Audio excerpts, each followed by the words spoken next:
परसों एक सवाल पूछा गया था माननीय संघ चालक जी से, आप सबने अगर कुछ लोगों ने देखा होगा तो आपको ध्यान होगा, वो सवाल पूछा था क्या करना चाहिए, तो उन्होंने भी ये बोला भाई आक्रांताओं के नाम पे सड़क मोहल्ले गलियां क्यों। और इससे बड़ा खतरा ये बना हुआ है कि ये कहने में बहुत आसानी हो गई है कि महाभारत रामायण काल्पनिक घटना है। क्यों? क्योंकि जो महाभारत कालीन स्थान थे, जो रामायण कालीन स्थान थे, वो मिल ही नहीं रहे, सब बदल गए। महाभारत में 5 गांव था, वो 5 गांव ढूंढो आपको भारत के नक्शे पे नहीं मिलेगा, ना तिलप्रस्थ मिलेगा, इंद्रप्रस्थ मिलेगा, ना सोनप्रस्थ मिलेगा, ना पानप्रस्थ मिलेगा, ना गजप्रस्थ मिलेगा। गजप्रस्थ गाजियाबाद हो गया, तिलप्रस्थ फरीदाबाद हो गया, पानप्रस्थ पानीपत हो गया, सोनप्रस्थ सोनीपत हो गया और इंद्रप्रस्थ दिल्ली हो गया। तो आपने महाभारत में सुना भगवान कृष्ण कह रहे 5 गांव दे दो, युद्ध नहीं होगा, युद्ध नहीं होगा, युद्ध नहीं होगा। भारत के नक्शे ढूंढ के दिखाओ, नहीं है। और जब उसको रिक्लेम करने की बात बोले तो कम्युनल है। तो 2 ही तरीका है, या तो कम्युनल बन के साफ साफ उसमें आप एक्सेप्ट कर लो, और नहीं तो दूसरा रास्ता। सोच बदलेगी। सोच कैसे बदलेगी? वर्तमान परिस्थितियों में, समय में मेरी एक PIL सुप्रीम कोर्ट में चल रही है, जिसमें मैंने आंकड़ों के हिसाब से बताया है कि भारत के 9 राज्यों में हिंदी खत्म हो चुके हैं। भारत में कुल 800 जिले हैं। मेरे परिचय में बताया गया कि मैं 800 जिलों में गया हूं। नहीं, मैं 800 जिलों में से 500 जिलों में गया हूं। और 2025 का ये 96 जिला है मेरा। आज मैं शनिवार रविवार यही काम करता हूँ, घूमता रहता हूँ। सुबह मुरैना था, अभी आज यहाँ हूँ, कल गुना रहूँगा, कल देर रात पहुँचूँगा, फिर Monday to Friday Supreme Court, फिर सैटरडे संडे बाहर। ये कार्यक्रम चलता रहता है। जितना सुरक्षित आपको मुरैना दिख रहा है, जितना सुरक्षित आपको दतिया दिख रहा है, जितना सुरक्षित गुना दिख रहा है, इतना सुरक्षित भारत नहीं है। मैं इतना बड़े दावे के साथ कह सकता हूँ। अगर आपको यहाँ कुछ खतरा दिख रहा है तो मेरे समझ से वो खतरा कम है, क्योंकि डेमोग्राफी में बहुत बदलाव नहीं आया। 800 जिलों में से 200 जिलों में हिंदू खत्म हो चुके हैं डिस्ट्रिक्ट वाइज। तहसील के हिसाब से 6000 तहसील में से 1500 तहसीलों में हिंदू खत्म हो चुके हैं। ये मैं आपको लेटेस्ट आंकड़ा बता रहा हूँ, जनगणना में आएगा तो आपके सामने रिजल्ट भी आ जाएगा। भारत के बॉर्डर पे कुल 300 तहसीलें हैं, 300 की 300 में हिंदू खत्म हो गए। सवाल ये है कि हिंदू खत्म हो गए तो फर्क क्या पड़ता है? हिंदू खत्म हो गए हैं इसलिए संविधान को खतरा पैदा हो गया है। ये भारत में तब तक संविधान है जब तक हिंदू बहुसंख्यक है, तो 1 मिनट लगेगा इस संविधान को बदलने में। भारत में आपको लिखने की स्वतंत्रता, पढ़ने की स्वतंत्रता, तर्क करने की स्वतंत्रता, ये तब तक है जब तक हिंदू बहुसंख्यक है, नहीं तो सारी स्वतंत्रता आपकी खत्म हो जाएगी। अफगानिस्तान में बहन बेटियों को मेकअप करने की स्वतंत्रता है क्या? जोर से बोलिए जरा। नहीं। ब्यूटी पार्लर चल रहे हैं क्या वहां पे? नहीं। म्यूजिक कंपनियां चल रही हैं क्या? नहीं। कीर्तन भजन हो रहा है क्या? नहीं। सनातन आपको स्वतंत्रता देता है और मजहब आपकी स्वतंत्रता छीनते हैं, आपको गुलाम बनाते हैं। खतरा ये है, हिंदुओं के जो लगातार कम हो रहे हैं उससे खतरा ये है कि स्वतंत्रता के ऊपर खतरा है। अब समाधान क्या है? डॉक्टर साहब, ये 5-6 महीने तक बच्चे तो कुछ सुनते हैं, मतलब उनकी बॉडी कब फॉर्म होती है? 5 महीने में, 6 महीने, 5 महीने में गर्भ में है। तो 5 महीने तक तो जो पेट में वो क्या होता है? भ्रूण। और वो सारे भ्रूण एक समान, ऐसा है डॉक्टर साहब कि नहीं है? भारत, वो भ्रूण भारत का हो या पाकिस्तान का हो, अफगानिस्तान का हो, नाइजीरिया का हो, सोमालिया का हो, भ्रूण में कोई अंतर है क्या? कोई अंतर नहीं। तो फॉर्मिंग कब शुरू होगी? 6वें महीने से। इस बात पे शुरू होगी कि माँ क्या खा रही है, क्या देख रही है, क्या पढ़ रही है, क्या सुन रही है। इससे थोड़ा थोड़ा ऐसा विज्ञान मानने लग गया अब आजकल। अभिमन्यु के बारे में तो हम लोग सुनते थे, लेकिन अब विज्ञान भी मानने लग गया, इसलिए मैं आपसे पूछना, मानने लग गया। फिर बच्चा पैदा हो गया। अब उसके बाद अगर किसी को लगता है कि गुरुकुल और मदरसा एक समान है, तो मैं कह रहा हूं 2 बच्चों में एक बच्चे को गुरुकुल में डाल दो 10 साल के लिए, एक बच्चे को मदरसा में डाल लो, उसके बाद खुद ही समझ लो गुरुकुल मदरसा एक समान होता है कि नहीं होता। मैं इतने दिन से district court, high court, supreme court के केस देखता रहता हूं। मुझे आज तक कोई अग्रवाल, जैन, माहेश्वरी और मारवाड़ी, ये जो वैश्य समाज जिसको कहते हैं, इसमें कोई मुझे अपहरणकर्ता नहीं मिला, कोई हत्यारा नहीं मिला, कोई कॉन्ट्रैक्ट किलर नहीं मिला, कोई बलात्कारी भी नहीं मिला। इसका मतलब जैन, अग्रवाल, माहेश्वरी, मारवाड़ी की परवरिश में कोई ऐसी चीज है कि वहां का बच्चा न भाड़े पे हत्या करता है, न कॉन्ट्रैक्ट किलिंग करता है, न फिरौती मांगता है, न अपहरण करता है, इस तरीके का कॉन्ट्रैक्ट करता है, वो अपराध करता ही नहीं। क्यों? रहता तो भारत में। क्या कारण है कि फ्लैट नंबर 1 में जैन अग्रवाल माहेश्वरी है तो वहाँ सब वो इस तरीके का अपराध नहीं कर रहा है, हाँ दूसरे हैं वो अपराध कर रहे हैं। परवरिश का फर्क पड़ता है। हमारे वेदों में, उपनिषदों में लिखा है कि कैरेक्टर इस बात पे डिपेंड करता है कि आपके सेंसेस से जा क्या रहा है। 5 इंद्रियों से आपके अंदर जो जाएगा वैसा ही आपका कैरेक्टर बनेगा, वैसे ही आप सोचेंगे, वैसा सोचेंगे तो आपका कैरेक्टर बनेगा। तो वास्तव में अगर हम भारत को सुरक्षित बनाना चाहते हैं, हम चाहते हैं भारत की सोच सबकी एक जैसी सोच हो, तो एक जैसी सोच तब होगी जब एक जैसी सबकी परवरिश होगी, एक जैसी सबकी जो है बाकायदा स्कूलिंग होगी। आज तक मुझे समझ में नहीं आ रहा है, जब मुगल चले गए तो मदरसा यहां क्यों चल रहा है? अरे मुगल आए चले गए, और जहां से आए कुछ स्थानों पे वहां पे मदरसा नहीं चल रहा है, हमारे यहां मदरसा चल रहा है। और संविधान की दुहाई दे के आ रहा है। अभी मैं सुबह ही सुबह मुरैना में बोल के आया हूं, मैं फिर से रिपीट कर रहा हूं, अगर कोई व्यक्ति इस भारत के संविधान में मुझे एक बार MA DA RA ऐसे मदरसा शब्द दिखा दे, मैं पूरी जिंदगी अपनी वकालत छोड़ दूंगा, सार्वजनिक जीवन छोड़ दूंगा। लिखा ही नहीं है, बल्कि इसका उल्टा लिखा हुआ है। वो आप लोग मेरा मुरैना वाला भाषण सुन लीजिए, उसमें मैंने पूरा डिटेल बताया कि संविधान क्या कहता हो क्या रहा है। लेकिन वो संविधान की व्याख्या एक बार गलत हो गई, चलती जा रही, कोई बोलने की हिम्मत नहीं कर रहा है कि मुगल गए तो मदरसा क्यों चले। संविधान कहता है सबको इक्वल अपॉर्चुनिटी मिलनी चाहिए। इक्वल अपॉर्चुनिटी तब मिलेगी जब स्कूलिंग सबकी एक समान होगी, सिलेबस करिकुलम एक समान होगा। ऐसे ही 1925 में CBSE बोर्ड अंग्रेजों ने बनाया था। हम इतने अक्षम हैं, हम अपना एक खुद का भारतीय शिक्षा बोर्ड बना के अपनी एजुकेशन सिस्टम लागू नहीं कर सकते क्या? वो मिशनरीज ICSE बोर्ड बना के गई थी, वही चल रहा है। और कभी ध्यान से आप सोचना कि 10वीं तक 12वीं तक जो पढ़ते हो उसका आपके जीवन में क्या उपयोग है। मैं तो PCM का स्टूडेंट रहा, मैथ मैंने पढ़ा, आज तक A+B का होल स्क्वायर का आज तक कोई यूज आया ही नहीं। न ट्रिग्नोमेट्री हमारी लाइफ में काम आ रही है, न पाइथागोरस हमारे काम आ रहा है। हमने जो कुछ पढ़ा जबरदस्ती पढ़ा। मैं सोच रहा हूँ उस पढ़ाई के लिए हमने इतनी मार खाई, कान हमारा खींचा गया, सब कुछ हुआ, रात में उस समय लाइट नहीं थी, हमने लालटेन जला के पढ़ा, उसका हमारे जीवन में काम क्या है? कोई काम ही नहीं। फिर क्यों चला रहे? हमारा जो गुरुकुल वैदिक एजुकेशन सिस्टम था वो जीवन में काम आता था, उसके बारे में चर्चा नहीं हो रही, उसको लागू किया जाए। भारत का संविधान कहता है सबको समान अवसर दो। समान अवसर मिल क्या रहा? आज मिल रहा है क्या डॉक्टर साहब? अरे समान अवसर तब मिलेगा जब मंत्री और संतरी के बच्चे की एक किताब होगी। समान अवसर तब मिलेगा जब कलेक्टर और क्लर्क के बच्चे की एक किताब होगी। समान अवसर तब मिलेगा जब कांस्टेबल और कप्तान के बच्चे की एक किताब होगी। समान अवसर तब मिलेगा जब मजदूर और मालिक के बच्चे की एक किताब होगी। समान अवसर तब मिलेगा जब दतिया, मुरैना और दिल्ली वालों की एक किताब होगी।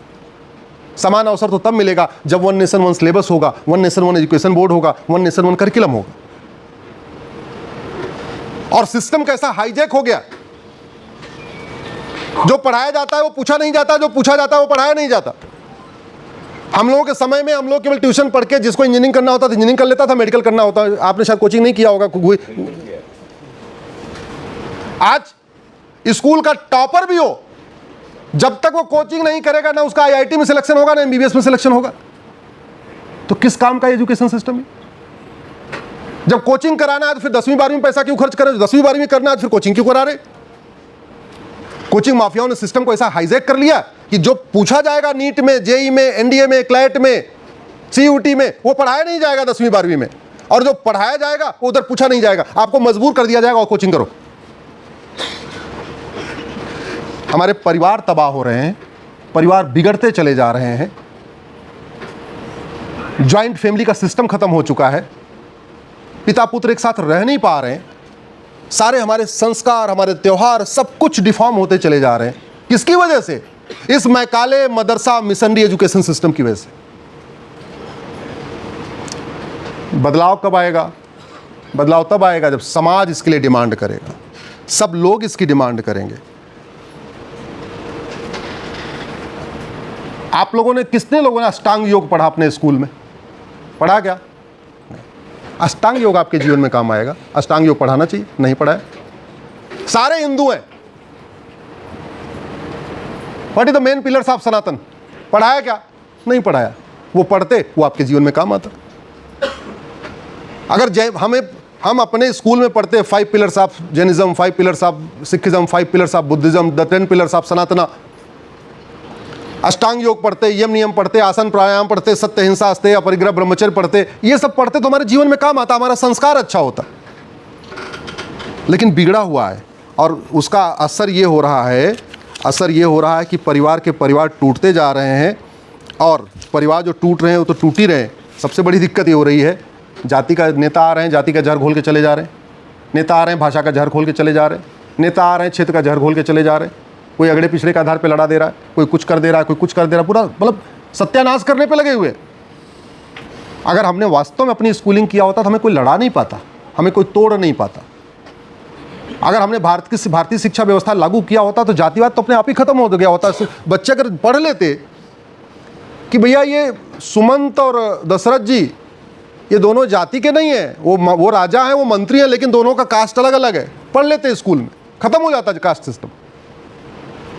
हमारे देश में तो 4 वर्ण थे, वो एकदम फ्लेक्सिबल।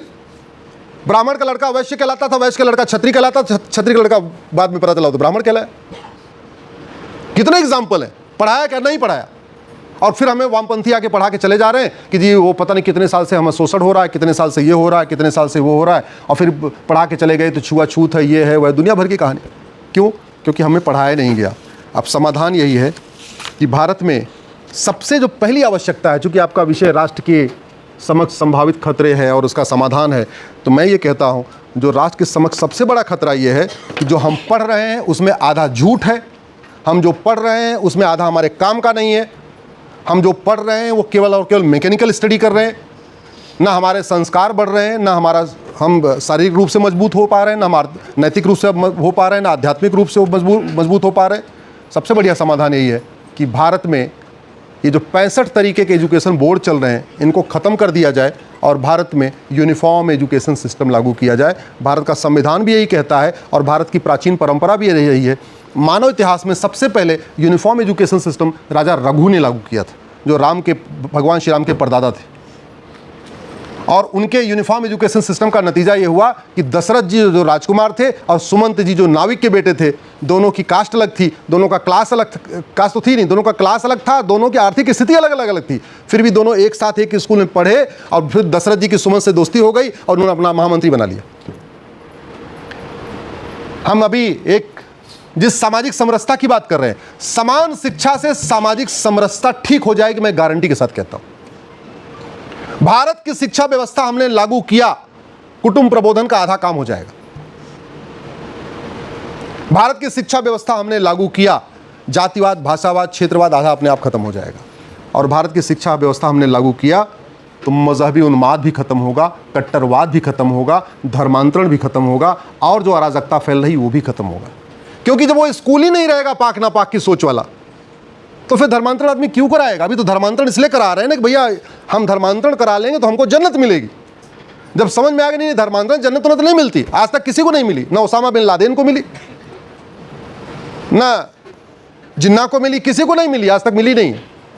अगर किसी को मिली हो, किसी को पता हो जिन्ना को मिली हो या किसी को मिली हो तो बताए भाई, प्रूफ लाए, हाँ भाई उनको जन्नत मिल गई।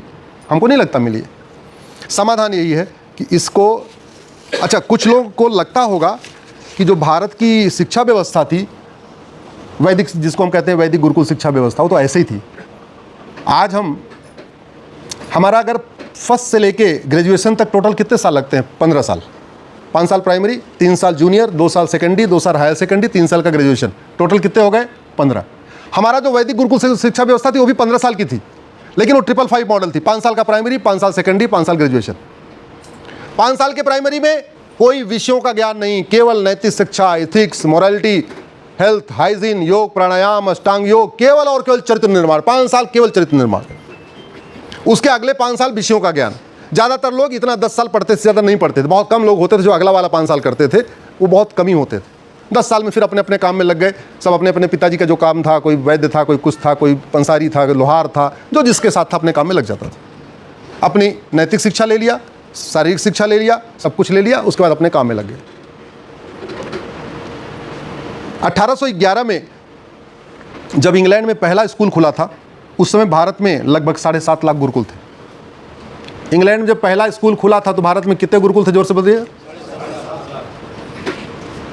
उस समय भारत में एक भी कॉन्वेंट स्कूल नहीं था, एक भी मिशनरी स्कूल नहीं था। आज की डेट में 3 लाख से ज़्यादा हैं। और गुरुकुल कितने बचे हैं? कितने बचे हैं? 3000, 4000, 5000, चलो ज़्यादा से ज़्यादा हम कहते हैं 10,000। उस समय जो विषय पर थे हमारे, उसमें अग्नि विद्या, जल विद्या, पृथ्वी विद्या, चंद्र विद्या, पदार्थ विद्या, खगोल विद्या, काल विद्या, रत्न विद्या, प्रकाश विद्या, विमान विद्या, यज्ञ विद्या, वाणिज्य, पशुपालन, रथकार, सुवर्णकार, कुंभकार, तक्षक, सारे के सारे काम आने वाले विषय पढ़ाए जाते थे। आयुर्वेद, वास्तुकार, सारथ, सूचिकार, उद्यानपाल, नापित, वायु विद्या, अंतरिक्ष विद्या, सूर्य विद्या, मेघ विद्या, सौर विद्या, सृष्टि विद्या, भूगोल, भूगर्भ विद्या, आकर्षण विद्या, तार विद्या, जलयान, जीव जंतु, वैदिक विज्ञान, कृषि, पक्षी पालन, पशुपालन, यान, रत्नकार, वस्त्रकार, लोहकार, रंगसाज, रज्जुकार, पाक विद्या, नदी प्रबंधन, ऐसे 20 विषय चलते थे। और जो पूछ लेते भाई क्या करना, पिताजी बोले, पिताजी नहीं मैं तो पंसारी की दुकान खोलूंगा। बोले ठीक है, तुम ये 3-4 विषय तुम पढ़ो। बोले तुम क्या, हमारा जी अपना लकड़ी उकड़ी वाला काम रहेगा। बोले तुम ये वाला विषय पढ़ो। सबके लिए सब्जेक्ट था, वो काम आता था, व्यवस्था ठीक चल रही थी। मुझे लगता है अब समय आ चुका है इसको लागू किया जाए भारत में। अगर हम इसको लागू नहीं करेंगे तो बाकी हम सब प्रयास कर लें